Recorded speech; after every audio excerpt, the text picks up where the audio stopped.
Good afternoon, my non-existent viewers. I am right outside the theater right now. It's Turtle Tuesday, and today I'm gonna see The Conjuring, The Last Rites, and then when I get home later, I'm gonna review the next two episodes of Season 4 of Teenage Mutant Ninja Turtles, the 2012 series, that is. And I'm feeling, I'm right outside the Marcus Theater right now here in Columbus, and I'm feeling extra nostalgic for this theater today because it's been I think tomorrow marks 1 year since my Beetlejuice review. That was the first video that I filmed here in Ohio when I moved here last September, and like the Marcus Theater was like the first theater I saw that was like I saw that movie at the Marcus Theater. So yeah, feeling kind of, I had the itch to go to this theater today and like memory of that. But anyways, yeah, The Conjuring Last Rites. I'm walking into this not really knowing to expect. I don't usually look up the like critic reviews before going to movies. Last time I checked, this film has a 57% rating on Rotten Tomatoes. I've only seen like two of the Conjuring films. I've only seen the first one, which that one's like contemporary horror classic, don't get me wrong. And I've seen The Nun, which I only saw once. I only seen both films once, respectively, but like I remember enjoying The Nun for what it was, but to be honest, I really haven't cared about watching of the other sequels or the spin-offs like the Annabelle films or any of that stuff, so not really sure what to expect going to this, but hey, it could be good, it could be bad, it could be something else. Let's go find out. Okie dokie, I am practicing my multitasking once again by watching episode 23 of season 4 of Ninja Turtles, Taka versus the World, at the same time I'm reviewing The Conjuring, The Last Rites.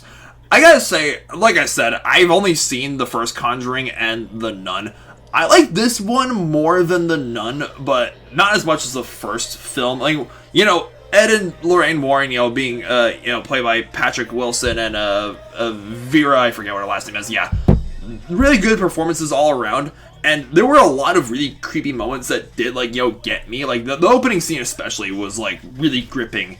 And then, there was one other scene in the middle of the film, which I won't get into, for spoiler reasons, but it's, had me, I was in the recliner chair like this, and I was like, oh, jeez, they're going down this road again. So, when a horror film has me doing that, when I can keep a straight face the entire film, the film has not done its job. That wasn't the case. There were a few scenes in particular that did creep me out quite a bit. However, I think everything that this first film does do well, the Last Rites does well, the first film just does better, honestly. I think the pacing, this film was 2 hours and 15 minutes long. I feel like there's just way too much going on at once. There's the Warrens and their daughter Judy, and then there's another family who's is being haunted by these three entities. One is a crazy entity with an axe, and a younger lady, and this demonic old lady, all coming at them at once. There's a priest character, and then there's Judy's fiance, or and all this other stuff. It's it gets difficult to follow at a few scenes, and I wasn't bored necessarily while watching the film, but the guy sitting next to me, I'm not joking, there were times where he was snoring, because this film doesn't that definitely drags at quite a few scenes, and the ending was a little I appreciate them trying to tie up the franchise on this kind of note. I hear that this film actually had the best opening box office weekend, best box office opening weekend out of the entire franchise. So I do appreciate how they don't want this franchise going on for super long, because I believe this is the 9th film in the Conjuring universe. So we're not getting Ed or Lorraine Warren's stories anymore. Apparently, we'll see if they decide to do another films set between the events of this film, the first one, because I've done that in the past from what I've been told, or if we'll ever get another Annabelle film or another Nun sort of film, or one of these other cases. I'm very curious, because I actually have told that the Smurl family, that's the name of the family that's being haunted in this film. I hear that because these Conjuring movies are supposed to be based on true events from the Warren cases, right? But the one they portrayed, this one was very inaccurate, historically speaking. So it's I'm very curious as what if they ever decide to make another film set in this Conjuring verse, if it is if these are based on true stories, how much are exaggerated and whatnot. But yeah, I was pretty engaged throughout the Conjuring, The Last Rites, and I'll give it a 6 out of 9 stars. It's a likable film. Now, back to the Turtles. I am on the I've just started episode 24, The Tale of Tiger Claw. I just got done watching the Toka versus the World, and it's like, one interesting thing I've noticed about Raphael is like, yeah, how he's seeing his development throughout the series, how he adopts like Toka's son, Chompy, right?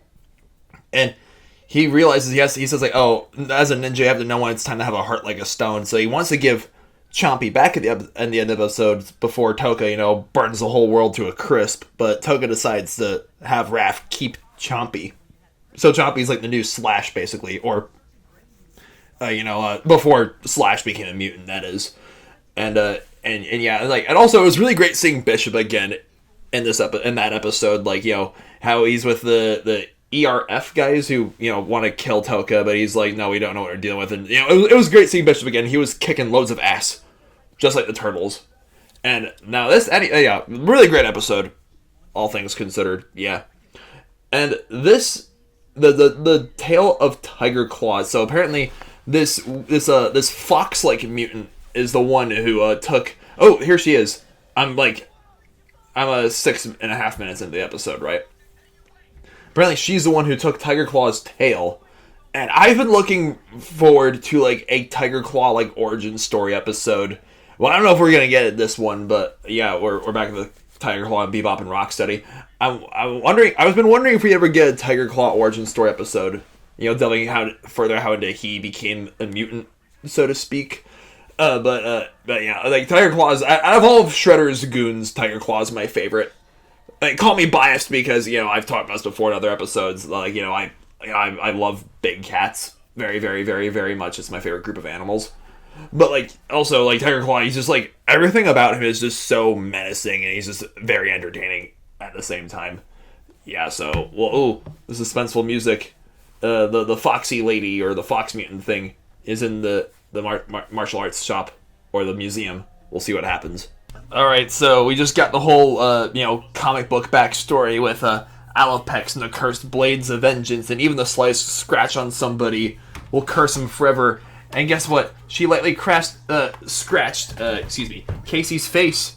And now poor Casey is cursed. He was almost just crushed by an AC. And his aura is all wrong according to April. This is, by the way, I'm at the 12-minute mark with the episode, and oh man, Casey almost just got hit by the ninja star. And it's funny. Ancient Chinese spirits, dream beavers, interdimensional aliens, but curses. And the poor science experiment bursts into flames. Oh man, poor Casey. Oh man, poor April. Your boyfriend needs to be decursed. Being cursed sucks more than being poisoned by Karai.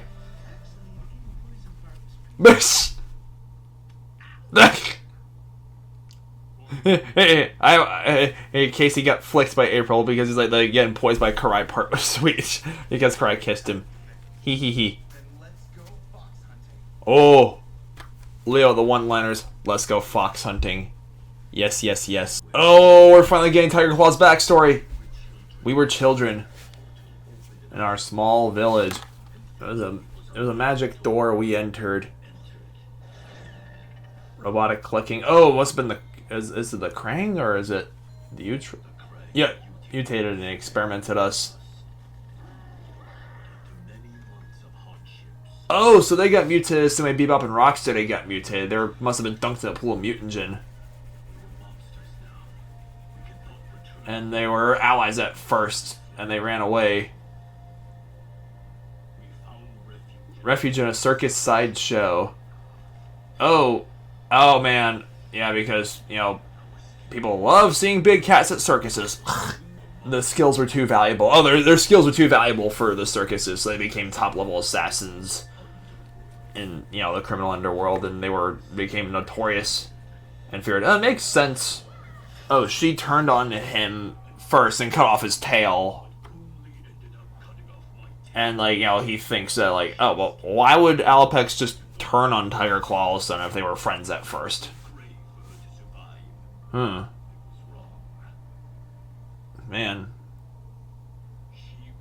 Oh, she believes I destroyed her life and has spent years searching for me.